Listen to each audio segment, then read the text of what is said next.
This is the story of an adventure. But first, it's important to know why here, now, and how it brings me full circle on another meaningful time in my life. 6 years ago, I boarded a flight from my hometown of Baltimore in the United States and flew across the Atlantic to Bosnia and Herzegovina, more specifically to Banja Luka, where I lived with this incredible host family for 10 months. In my time there, I made some great friends, both those native to Bosnia and others who, like me, were experiencing something entirely new. I was fortunate to travel a lot, falling in love with the Balkans, as well as seeing many other places throughout Western Europe. 2 summers after leaving, I visited a familiar face for my study abroad, only this time it was in his native country of Iceland. I got to see so many incredible places across the country, from countless waterfalls to both a glaciated and active volcano. I also went on some other cool adventures, but with each one, my guilt for not returning to Bosnia grew a little bit more, especially after promising my host family I'd be back in only a year or 2. The thing is, I wanted to make sure that when I did return, I was seeing more than just what I had experienced my first time around. As someone interested in photography and hiking, a dream of exploring the less traveled landscapes of Eastern Europe started to form. After some searching, I found the VIA DINARICA Trail, an international backpacking route, or rather 3 routes, following old military trails across the Balkans, an almost perfect quest to bring me back to Bosnia. The slight problem is that in total, the VDT is 1,300 kilometers, spanning from Slovenia to Albania. This would be a bit too much for me in terms of time, money, and just overall intensity. Now, I had gone on some backpacking trips before, but they were always just one night with friends and never that far from home. So doing this solo for a month and 6,000 miles away was definitely ambitious. With more thorough research, I found a section spanning 3 of the 5 countries and including the highest peaks of the trail. Through scouring forums, Google Street View, maps, and hiking guides, I comprised my route, totaling an intense but more feasible 415 kilometers. After months of trying to find information on the very limited resources, it was finally set in motion. So this is the night before flying, and I decided to check the weather. So this is for Sutjeska, which is where I'm going to begin. You can see rain every single day for 10 days. And then if you look at the destination, you can see rain again every single day.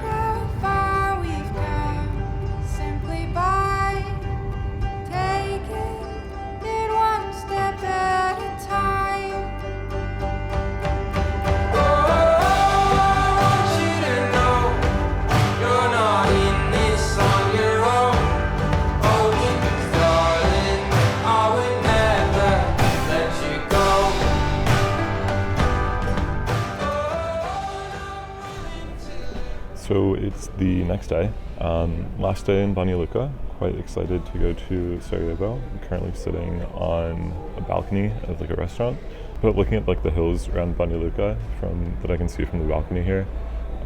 It's very foggy and misty, and I think that could look really good in photos. There's a little break in the weather, it looked like, where it's going to get better, but now it's supposed to rain or storm every day. After a few days staying with my host family, it was time to head south.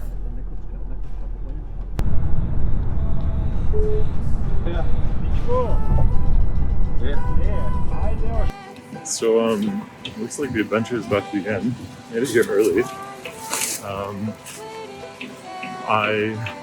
Instead of staying overnight at a hostel, I'm just going to go to Sutjeska early because I don't really have any reason to stay. Bus is in about an hour, but it wasn't until only at 7 in the morning. So looks like we're going.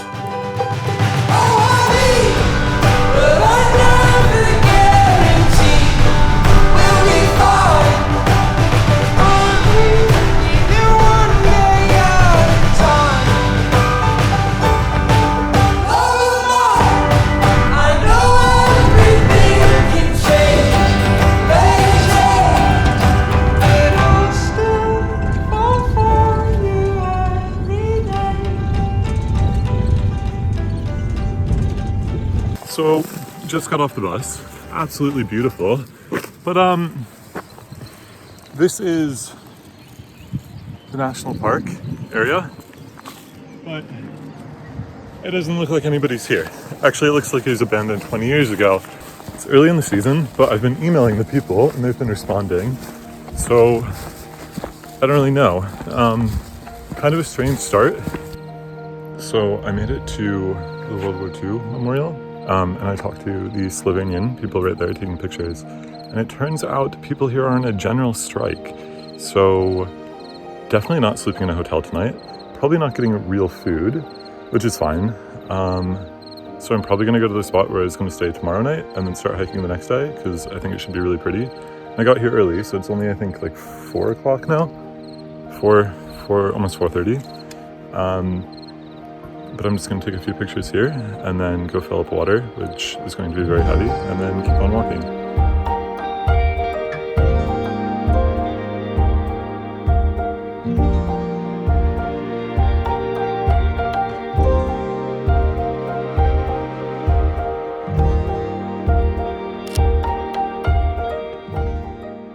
This dog's been following me for like 4 kilometers.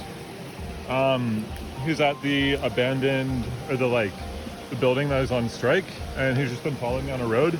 So almost gotten hit so many times.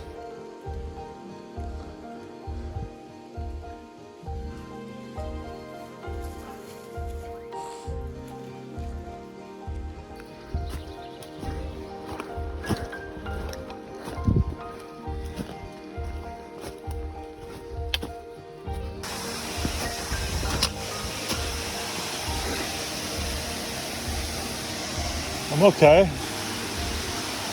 So that's where I need to go.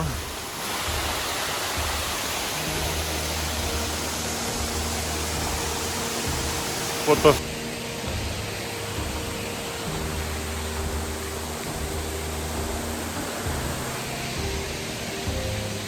Just made it across. I don't know what I expected from a rainforest, but I think I underestimated a little. And this is the trail.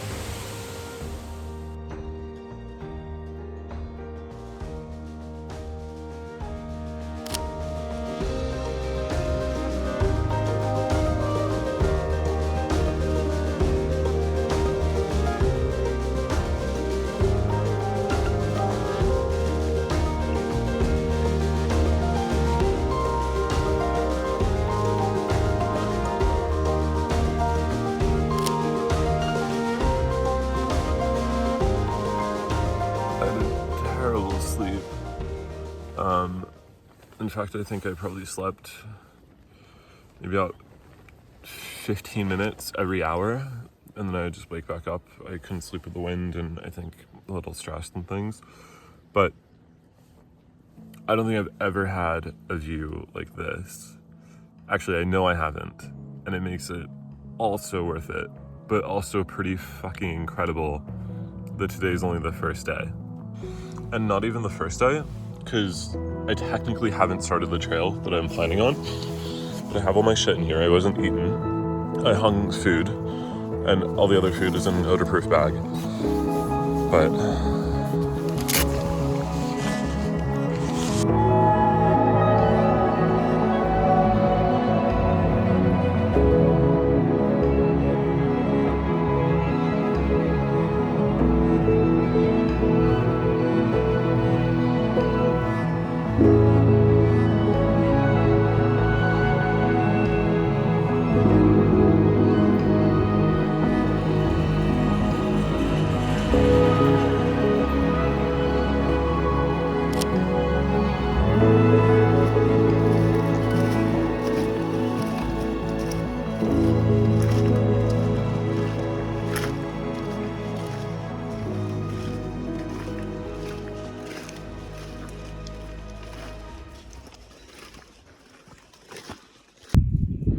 so that right there is the mountain that I was sleeping under last night.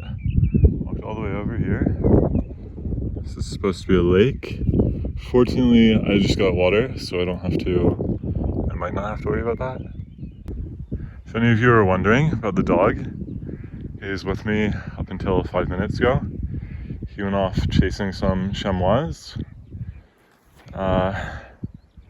But here we are at this absolutely magnificent view, and this is going to be where we have lunch today.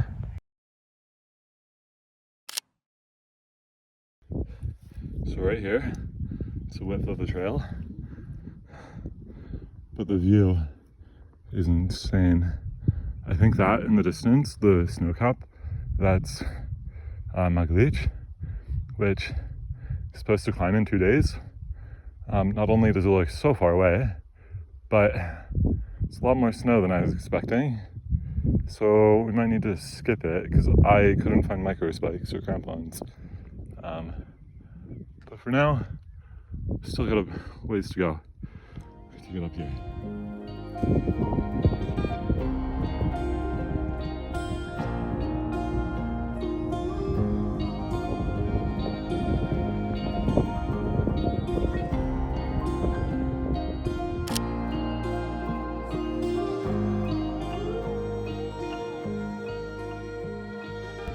Here's the dog following me up here. I don't know why, but he does a hell of a lot better than I do, so yeah.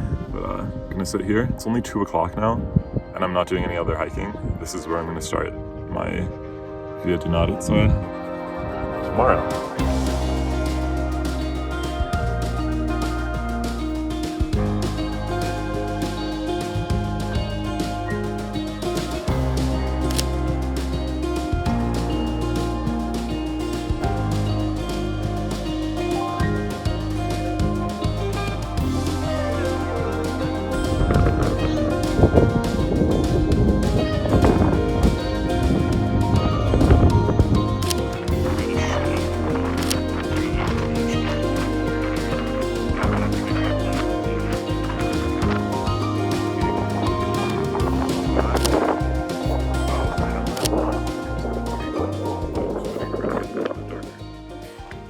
So I am officially headed southbound on the VIA DINARICA trail. I just climbed down the peak I was at this morning.